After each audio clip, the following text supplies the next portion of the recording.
السلام علیکم ورحمۃ اللہ وبرکاتہ۔ محترم سامعین کرام،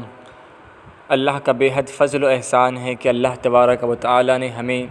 قرآن پڑھنے اور سمجھنے کی توفیق اس ماہ رمضان مبارک میں عطا کی ہے۔ اور سامعین کرام، جس طرح سے ہمارا جو سلسلہ درس قرآن و فہم قرآن کا جاری و ساری ہے، آج اسی کو برقرار رکھتے ہوئے ہم آج آپ کے آگے یعنی کہ 9واں پارے کا خلاصہ وقال الملأ کا خلاصہ آپ کے سامنے سنانے کی سعادت مندی حاصل کریں گے۔ تو سامعین کرام، دیکھتے ہیں کہ 9ویں پارے میں اللہ تبارک و تعالی نے ہمارے لیے کیا پیغام بھیجا ہے۔ تو ہم جب 9ویں پارہ کھول کر دیکھتے ہیں تو اس پارے میں اللہ تعالیٰ کی 2 صورتیں ہیں۔ ایک تو 8ویں پارے میں جو سورہ اعراف کی شروعات ہوئی ہے، اس کا اختتام آ کر اس 9ویں پارے میں آ کر ختم ہوتا ہے سورہ اعراف، اور اس کے بعد جو دوسری سورہ شروع ہوگی وہ سورہ انفال ہے۔ تو سورہ انفال کا خلاصہ بھی ہم آپ کے سامنے رکھیں گے، اور اس سے پہلے سورت ختم ہونے والی ہے 9ویں پارے میں، وہ ہے سورہ اعراف۔ سورہ اعراف کا خلاصہ بھی ہم آپ کے سامنے رکھیں گے۔ تو چلے ہم سورہ اعراف کے جو آخری آیات ہیں جو اس پارے میں ختم ہوں گے تو اس کا خلاصہ آپ کے سامنے سن لیں۔ سورہ اعراف کے آخری آیات میں اللہ تبارک و تعالی نے سب سے پہلے جو قابل غور بات ہے، یہاں اللہ تعالیٰ نے تفصیل کے ساتھ حضرت موسیٰ علیہ السلام اور فرعون کے درمیان میں جو واقعات گزرے ہیں، کس طرح سے موسیٰ علیہ السلام نے یعنی کہ فرعون کے دربار میں پلے پڑے، پرورش پائے، اور پھر جب وقت آنے پر اللہ کا پیغام لے کر اسی فرعون کے آگے، اسی فرعون کے مقابلے میں کھڑے ہو گئے اور کہنے لگے کہ یعنی کہ خدائی کے دعوے سے باز آ جا، اور اللہ کے خدا ہونے پر مان جا، اللہ کا پیغام سنانے لگے۔ تو اس کو تفصیل کے ساتھ اللہ تبارک و تعالی نے جو کچھ بھی درمیان میں ہوا ہے فرعون اور موسیٰ علیہ السلام کو، اس کا بھی ذکر کیے ہیں۔ اس کا تفصیل سے ہم آپ کے سامنے بتائیں گے۔ اور اس کے بعد یعنی کہ اللہ تبارک و تعالی نے جو عالم ارواح میں یعنی کہ عالم ارواح میں اللہ تبارک و تعالی نے اس دنیا کے تخلیق سے پہلے، اس دنیا کو پیدا کرنے سے قبل، اللہ نے تمام ارواح کے آگے ایک وعدہ لیا تھا، ایک عہد لیا تھا، جس میں الست بربکم، کیا میں تمہارا رب نہیں ہوں؟ تو تمام قیامت تک آنے والے ارواح، جس میں آپ کی روح اور میری روح بلکہ ہر کسی کی روح موجود تھی، اور وہاں اللہ نے سب کے ساتھ سوال کیا، الست بربکم، کیا میں تمہارا رب نہیں ہوں؟ تو سب روحوں نے کہا، اس میں سے جن روحوں نے کہا بلا یا رب العالمین، اے پاک پروردگار عالم، تو ہی ہمارا رب ہے، تو اسی چیز کو اللہ نے دوبارہ یہاں یاد دلایا کہ تمہیں وہ وعدہ یاد نہیں جب میں نے تم سے لیا تھا کہ کیا میں اللہ نہیں ہوں، کیا میں تمہارا رب نہیں ہوں؟ تو تم نے ہاں کہا تھا۔ تو اللہ نے اس وعدے کو دوبارہ یاد دلایا اور اس بات کو واضح کیا کہ میں نے انسان میں اس بات کو، انسان بنا کر بشری شکل میں اس بات کو ودیت کر دیا، اس کے اندر رکھ دیا میری پہچان کی، یا جو وعدہ اس نے کیا تھا اس روح کے ذریعے سے جو جواب اس نے دیا تھا اس میں نے رکھ دیا۔ اب انسان کو ہے کہ جو کچھ بھی عالم ارواح میں ہوا ہے یا جو کچھ بھی اس نے وعدہ کیا ہے اس چیز کو تلاش کریں۔ انسان کے اندر اللہ نے فطرت میں رکھ دیا ہے کہ وہ حق کی تلاش کرے، اللہ کی پہچان کرے، سچ مذہب کی پہچان کرے، سچے نبی کی تلاش کرے۔ اب اگر وہ تلاش نہ کرے، اس دنیا میں ہی مستغرق رہا، اس دنیا میں ڈوب گیا، اسی کو جنت سمجھا، اسی میں رہنے کو سچائی سمجھا، تو اسے نہ حق ملے گا، نہ حق کی پتہ، اس کو حق کا پتہ چلے گا۔ تو اللہ نے اس وعدے کو بھی بتایا۔ اور اس کے ساتھ تیسری بات، یہاں اللہ تبارک و تعالی نے بلعم بن بعورہ، جو کہ بنی اسرائیل کا مستجاب الدعویٰ تھا، اس کے واقعے کو بھی اللہ نے خلاصے کے ساتھ بتایا، ہم آپ کے سامنے اس کا بھی ذکر کریں گے۔ اس کے بعد چوتھی بات جو یہاں اللہ تبارک و تعالی نے ذکر کیا ہے کہ جو کفار ہیں، چاہے قیامت تک آنے والے جو لوگ ہیں، اللہ کا انکار کرنے والے، اللہ کے نبی کے دعوے کو، نبوت کے دعوے کو انکار کرنے والے لوگ ہیں، وہ اللہ تعالیٰ ان کو کہہ رہا ہے کہ وہ چوپائے یعنی جانوروں کی طرح ہے۔ کیوں اللہ تعالیٰ ان کو جانوروں کی طرح کہہ رہا ہے؟ وجہ یہی ہے کہ جانوروں میں اتنا سینس اور کامن سینس نہیں ہوتا کہ اچھا کیا چیز ہے، برا کیا چیز ہے، حق کیا ہے، باطل کیا ہے، سچا مذہب کیا ہے، جھوٹا مذہب کیا ہے۔ ان کے درمیان ڈفرینشیشن کرنا یا فرق کرنا، یہ جانوروں میں اللہ نے ان کو یہ فطرت میں یہ سلیقہ، یہ عادت نہیں رکھی ہے، یہ عقل، یہ شعور انہیں نہیں دیا ہے۔ انسان کو اللہ نے عقل دیا ہے کہ وہ پہچانے سچا مذہب کیا ہے، یعنی کہ اللہ کی پہچان تلاش کرے، قدرت کی تلاش کرے، ان قدرتوں کو دیکھ کر اللہ تک پہنچیں، ان سارے چیزوں کو دیکھ کر یعنی کہ اللہ کے معبود ہونے کو مان جائے۔ جب وہ نہیں مانتا، وہ حق اور باطل کے درمیان تمیز نہیں کرتا، سچ اور جھوٹ میں فرق نہیں کرتا، تو اس میں اور جانور میں کوئی فرق نہیں۔ اسی لیے اللہ نے کہا کافر یعنی کہ خدا ہونے کا جو انکار کرتے ہیں وہ لوگ درندوں کی طرح ہے، چوپایوں کی طرح ہے، جانوروں کی طرح ہے۔ اور پانچویں بات اللہ تعالیٰ نے یہاں قیامت کا ذکر کر کے فرمایا کہ قیامت کا کلی علم، یعنی کہ پورا مکمل علم، کب قیامت واقع ہوگی، کیسا ہوگی، ٹائمنگ کے ساتھ، ڈیٹیلز کے ساتھ، ان تمام کا علم صرف اور صرف اللہ کی ذات کو ہے۔ اس کے علاوہ جو کوئی اللہ کے نبی بتائے ہیں وہ یعنی کہ علم کلی نہیں بلکہ علم جزئی ہے، کیا نشانیاں ہوں گے، کس طرح سے حالات ہوں گے، یہ جو احادیث میں ہمیں جو جانتے ہیں، یہ احادیث کے ذریعے سے ہم جانتے ہیں کہ کس طرح سے عیسیٰ علیہ السلام آئیں گے، مہدی علیہ السلام آئیں گے، یہ تمام قیامت کی نشانیاں ہیں، واقعات ہیں جو ہم نے ہمارے نبی سے سنے ہیں۔ تو یہ جزئی علم ہے اور کلی علم اللہ تبارک و تعالیٰ کو ہے۔ اور اس کے بعد چھٹی بات ہے قرآن کی عظمت اللہ نے یہاں بیان فرمایا ہے۔ تو میں نے کہا تھا کہ حضرت موسیٰ علیہ السلام یعنی کہ موسیٰ علیہ السلام کے درمیان جو مقابلہ ہوا ہے فرعون کے ساتھ، اس کو اللہ نے یہاں تفصیل سے بیان کیا ہے۔ تو اس سے قبل یہاں اس پارے میں 90 پارے میں اللہ تعالیٰ نے جس طرح سے 8ویں پارے میں 5 انبیاء کا ذکر جس طرح سے میں نے آپ کے سامنے کیا ہے، 5 انبیاء کا نام میں نے لیا ہے، تو انہی میں سے سلسلہ چلتا ہوا شعیب علیہ السلام کا سلسلہ یہاں تک آیا، اور 90 پارے کی ابتدا میں شعیب علیہ السلام کے قوم کا ذکر ہے کہ وہ قوم اس نبی کو یعنی کہ دعویٰ کر رہی ہے کہ تم دین کی تبلیغ بند کر دو یا دین کا پیغام پہنچانا بند کر دو اے شعیب علیہ السلام، ورنہ ہم آپ کو اس شہر سے بدر کر دیں گے، اس شہر سے باہر کر دیں گے، آپ کو آپ کے دین کی دعوت کرنے آپ کو نہیں دیں گے۔ تو ان واقعات کو اللہ تعالیٰ نے ذکر کرنے کے بعد پھر موسیٰ علیہ السلام کے تفصیل سے ذکر کیا ہے بنی اسرائیل کے واقعات کو، جس میں موسیٰ علیہ السلام کے حق پر کھڑے ہو کر فرعون کے ساتھ مقابلے کرنے کی تفصیل سے واقعہ ذکر کیا، جس میں فرعون نے انکار کیا موسیٰ علیہ السلام کی بات کو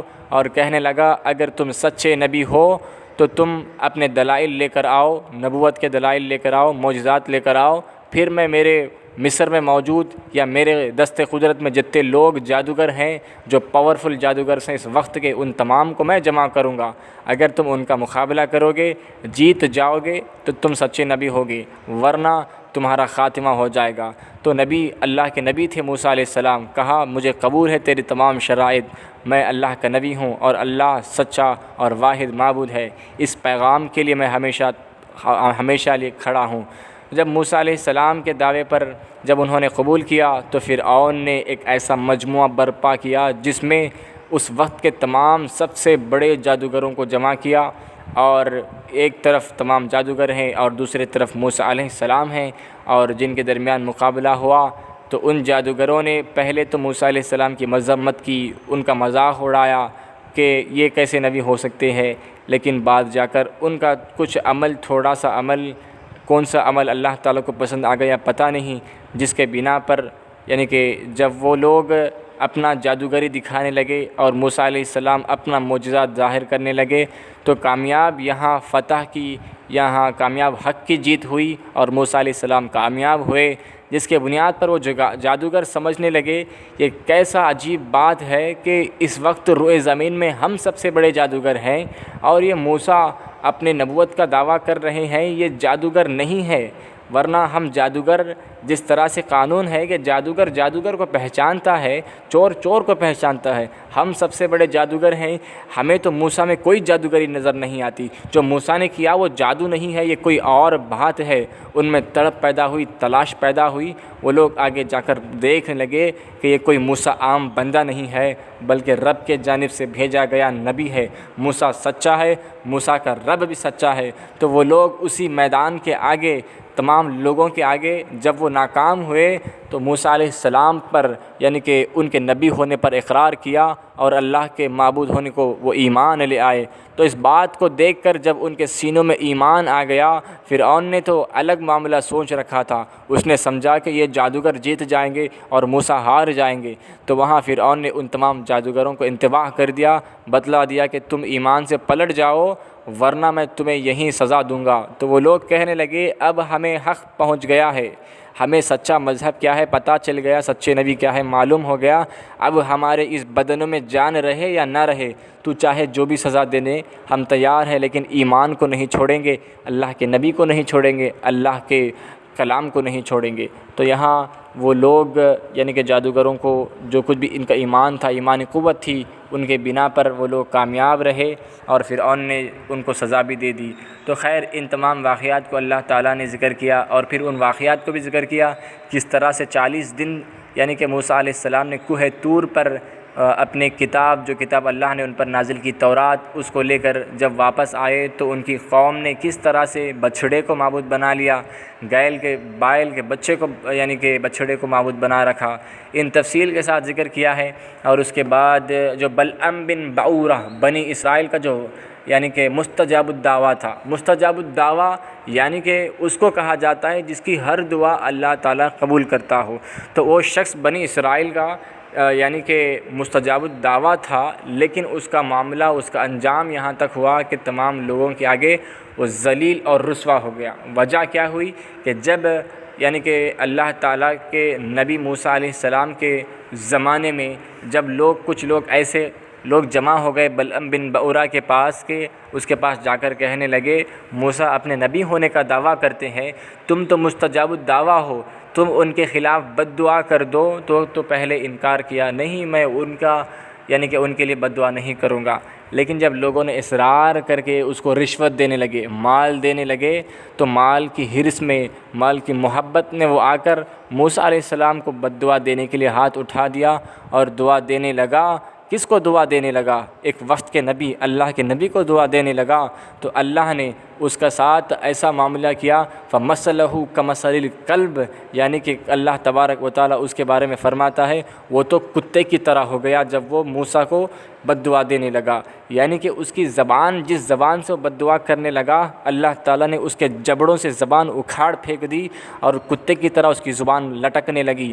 اور وہ لوگوں کے آگے ذلیل و رسوا ہو گیا۔ تو اس بات کو بھی اللہ نے ذکر کیا کس طرح سے بلعم بن بعورہ کتنا متقی، کتنا پرہیزگار ہونے کے باوجود اپنی عبادات یا اپنے مستجاب الدعوات کے ہونے پر تکبر آ گیا، تو وقت کے نبی کے ساتھ اس نے حق کو قبول نہیں کیا بلکہ ان کو بد دعا دینے لگا، تو کس طرح سے اللہ انہیں ذلیل و رسوا کیا۔ تو یہاں جو کوئی بھی امت مسلمہ کو تعلیم دی گئی ہے، کوئی کتنا بڑا ہو جائے، عبادات متقی پرہیزگار ہو جائے، تو اسے اپنی عبادات پر فخر نہیں کرنا چاہیے، تو اسے عاجزی انکساری اختیار کرنا چاہیے، اللہ کے آگے یعنی کہ سر خم تسلیم ہونا چاہیے، کبھی تکبر کا بیماری اس کے سینے میں پیدا نہیں ہونا چاہیے، کیونکہ جب سینوں میں تکبر آ جاتا ہے تو سچ بات کو ایکسیپٹ کرنا یا سچ بات کو قبول کرنا، حق کو ایکسیپٹ کرنا، وہ کبھی ایکسیپٹ نہیں کر سکتا، اس کو قبول نہیں کر سکتا۔ تو اسی لیے تکبر سے دور رہنے کو کہا گیا، جو کہ بلعم بن بعورہ اس بات سے باز نہ آیا تو اللہ نے اس کے ساتھ کیسا سر حشر کر دیا، اس بات کو ذکر کیا ہے۔ اور اس کے بعد اللہ تبارک و تعالیٰ ان تمام موسیٰ علیہ السلام کے واقعات کے ذکر کرنے کے بعد سورہ اعراف کو ختم، اور پھر یعنی کہ اس کے بعد جو سورہ شروع ہو رہی ہے وہ سورہ انفال ہے۔ سورہ انفال سے اس میں کیا کچھ ذکر کیا ہے، اس کے بعد سے پہلے یہ بات جان لیں کہ انفال کا مطلب کیا ہے۔ انفال کہتے ہیں مال غنیمت، یعنی کہ جب کبھی جنگ ہوتی ہے مسلمان کافر یا جس کسی کے درمیان جنگ ہو، تو جو قوم وہاں ہار جائے یا قوم جو بستی چھوڑ کر بھاگ جاتی ہے، اپنا شکست کا ڈر ہوتا ہے یا اپنے ہار جانے کا خوف سے جو قوم وہاں سے ڈر کر بھاگ جاتی ہے، تو ان کے بستی کو چھوڑ کر ان کے بستی میں موجود جو کچھ ان کے مال و جائیداد جو کچھ بھی تمام چیزیں اکٹھا کر کے جمع کیا جاتا ہے، اور یہ لوگ جو لوگ جیت گئے ہیں یہ ان کا مال غنیمت ہوتا ہے، یہ ان کے لیے ہو جاتا ہے۔ تو اسلام کی سب سے پہلی جنگ بدر ہے۔ جنگ بدر کے موقع پر جب انہوں نے جنگ کیا، مسلمانوں نے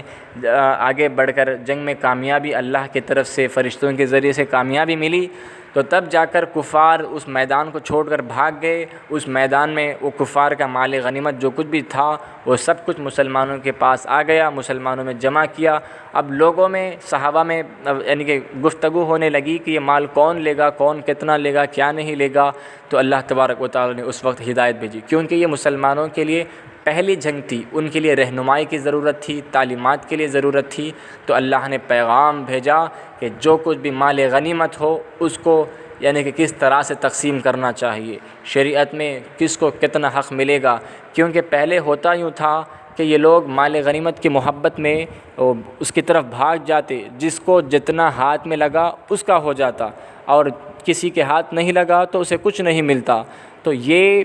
ظلم ہو جاتا، یہ ناانصافی ہے۔ لیکن اسلام نے ویسا نہیں کیا، بلکہ سب کے ساتھ برابری حقوق کے لیے، یعنی کہ اللہ تبارک و تعالی نے جنگ میں ہر کسی نے لڑا ہے تو ہر کسی کو اس کا حق ملے گا۔ اس کو قانون اور شریعت لا نازل کر کے اللہ نے بتایا کہ اس کے مال غنیمت کے 5 حصے کیے جائیں گے، 5 حصے میں 4 حصے 1/4 4 حصے جو ہے لوگوں میں تقسیم کیے جائیں گے، 1 حصہ اللہ اور اس کے رسول کا ہوگا، اور اللہ کے رسول اس کو جہاں خرچ کرنا چاہیں وہ خرچ کریں، 1 حصہ انہیں دیا جائے گا اور باقی 4 حصے لوگوں میں تقسیم کیے جائیں گے۔ یعنی اس طرح کے جنگ کے ماحول،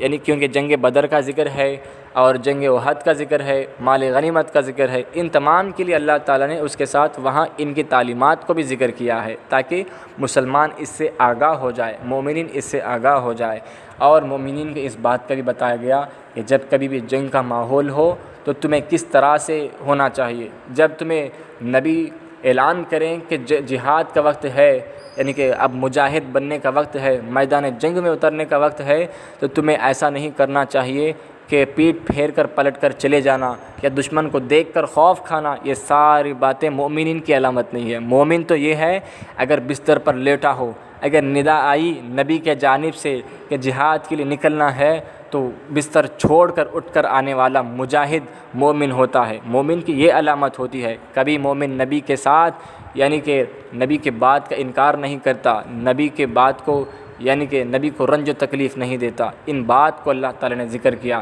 اور جنگ میں کیسے کامیابی ہوگی اس بات کو بھی ذکر کیا کہ تمہیں ہمیشہ نبی جو سردار ہے وہ جس طرح سے حکم کہیں اس طرح سے تمہیں ماننی ہوگی، ہر شرط کو ماننی ہوگی، اور ان کی ہر بات کو کامل طور پر اطاعت کرنی ہوگی۔ اور کبھی جنگ میں اگر اپنی شکست ہارنے کی بھی باری آ جائے تو پیٹ پھیر کر بھاگنا نہیں، بلکہ جان دینے کے لیے تیار ہو جانا، کسی کا ساتھ چھوڑ کر بھاگنا نہیں۔ ان تمام تعلیمات کو بتایا گیا، جنگ کے حالات، جہاد کے حالات۔ اس کے بعد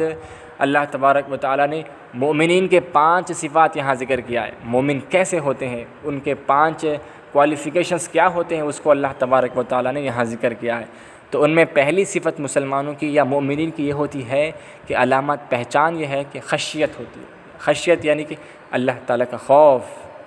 دل میں اس کا دل گھبراتا ہے گناہ کرنے سے، اللہ کی نافرمانی کرنے سے، وہ اللہ تعالیٰ کا ہمیشہ خوف و ذکر و خیال اس میں لگا ہوتا ہے۔ یہ مومنین کی پہلی علامت ہے۔ اور دوسری علامت ہے تلاوت قرآن کثرت سے کرنا، قرآن کی کثرت سے تلاوت کرتے رہنا، اس کو سمجھنے کی کوشش کرنا، یہ مومنین کی علامت ہے۔ اور تیسری علامت توکل علی اللہ، ہر حال میں، چاہے میدان جنگ ہو یا چاہے کیسا بھی حال ہو، چاہے آزمائش ہو، چاہے مصیبت ہو، چاہے آزمائش کی شکل میں کرونا وائرس بھی آ جائے تو اللہ پر توکل کامل ہونا چاہیے، مایوس نہیں ہونا چاہیے کہ ہمارے ساتھ کیا ہو رہا ہے، یہ لوگ کیوں مر رہے ہیں، نہیں، اس طرح کا مایوس نہیں، اس طرح کا شکوہ نہیں کرنا، بلکہ اللہ کی ذات پر پورا توکل رکھو، اللہ کے ذات پر توکل رکھ کر صبر کرو۔ اللہ تعالیٰ تمہارے لیے مسبب الاسباب ہے، وہی تمہارا راستہ کھولے گا، وہی تمہارے لیے شفا دینے والا اور وہی تمہارے لیے مرض دینے والا ہے، اس بات کا توکل ہونا چاہیے۔